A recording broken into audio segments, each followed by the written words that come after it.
I mean, you see a sad face of a dog, an abused dog, and you see the term bait dog. I mean, that's just what gets people. Last year, Even Chance St. Louis gave me information for a blog about the debate of a bait dog, and it continues to be a blog that gets lots of clicks.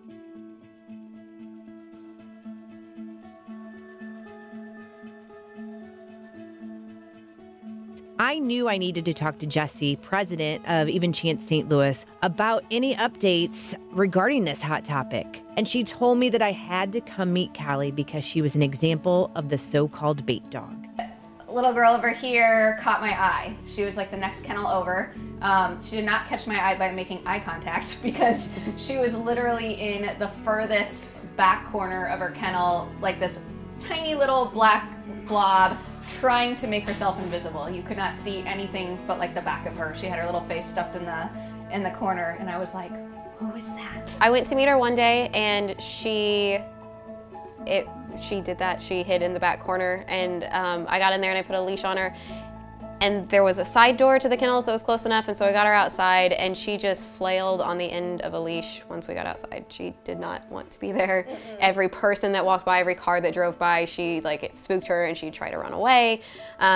It finally calmed down, and she laid down and she put her head on my leg, and it was like she was coming home from that moment on. So she probably was the epitome of what unfortunately people would term a bait dog. I mean, when you go into a shelter and you see a little black pit bull, you know, covered in scars, but shaking and scared and tiny, because people don't realize, you know, that a lot of these pitties are pretty small. Of course, you know, that's a term that unfortunately people would use. It's not a term that we like to use.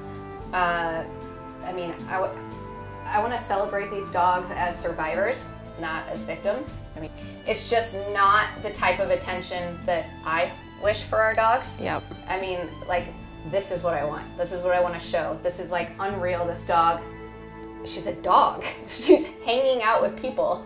And, you know, she couldn't even come out of the back of her kennel before. No proof.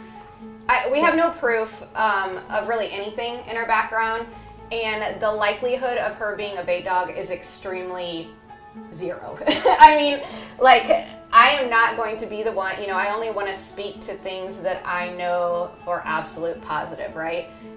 So what I do know is we have helped at handfuls of dogfighting busts, and there has never been a bait dog on site. The investigators did not find a bait dog.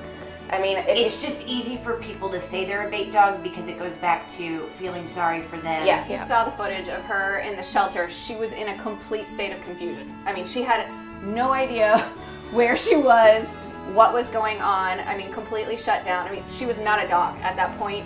You know, she just wasn't there, and she needed to get away from that and to move on. And so keeping her in that state of mind doesn't help her. Meeting Callie was beyond powerful. It helped me understand even more than I do the importance of compassionate humans.